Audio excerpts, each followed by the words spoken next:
It's not yet known if the John Wick animated prequel will release in theaters or on streaming, but it can definitely bring back one of the franchise's best characters. John Wick's franchise potential was obvious from the first movie's release, but there almost seemed to be some doubts. After John Wick, Chapter 4's ending, it seemed like prequels were the only way to move forward. That turned out to be untrue, however, as it was announced at CinemaCon 2025 that a new adventure will indeed continue the chronicles of John Wick. But that didn't put an end to the extended franchise of prequels and spin-offs. The announcement of a new John Wick animated prequel detailing John Wick's impossible task was announced at the same time as John Wick 5. Given that we don't know much from the movies about what impossible task was required for John Wick to earn his retirement, the film should be a huge eye-opener for the franchise. And while it remains yet to be seen how this affects the backstory of John Wick's high table, it opens the door to establishing another backstory as well. John Wick's anime prequel means that Marcus can return. Marcus can't appear in sequels for obvious reasons. Willem Dafoe as Marcus in John Wick. Of the two upcoming John Wick movies besides Ballerina, only the prequel truly makes room for the return of Willem Dafoe's character from the flagship movie of the franchise. Marcus was a former colleague and mentor of John Wick's, although the first movie initially makes it seem as if his plans on killing Keanu Reeves' character to collect Viggo's bounty.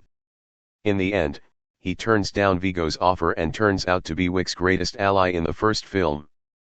Unfortunately, this leads to him losing his own life in the hopes Wick will get to retire once again. But Marcus' return to the John Wick franchise is more possible than ever thanks to the new prequel.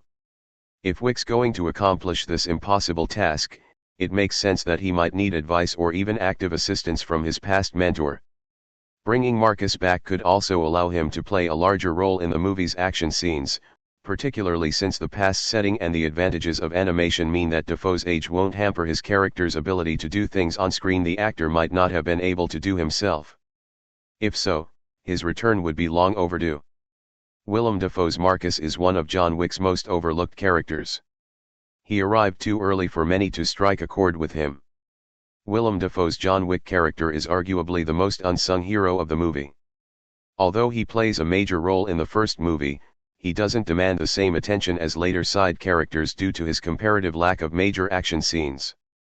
Common and Halle Berry, respectively, playing Cassian and Sophia in the second and third installments, get to command major action scenes in which their characters truly shine. Marcus comes in early, before the film has earned franchise hype, and he doesn't get to do the same kind of scenes.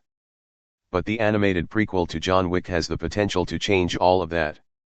We might primarily know Marcus as a sniper in the original movie, but a prequel means he's younger enough that he might still be able to match Keanu Reeves' best stunts as John Wick.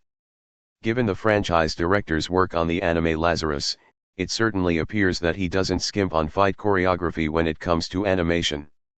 If there's anything that allows fans to see Marcus in a new light, it should be this prequel.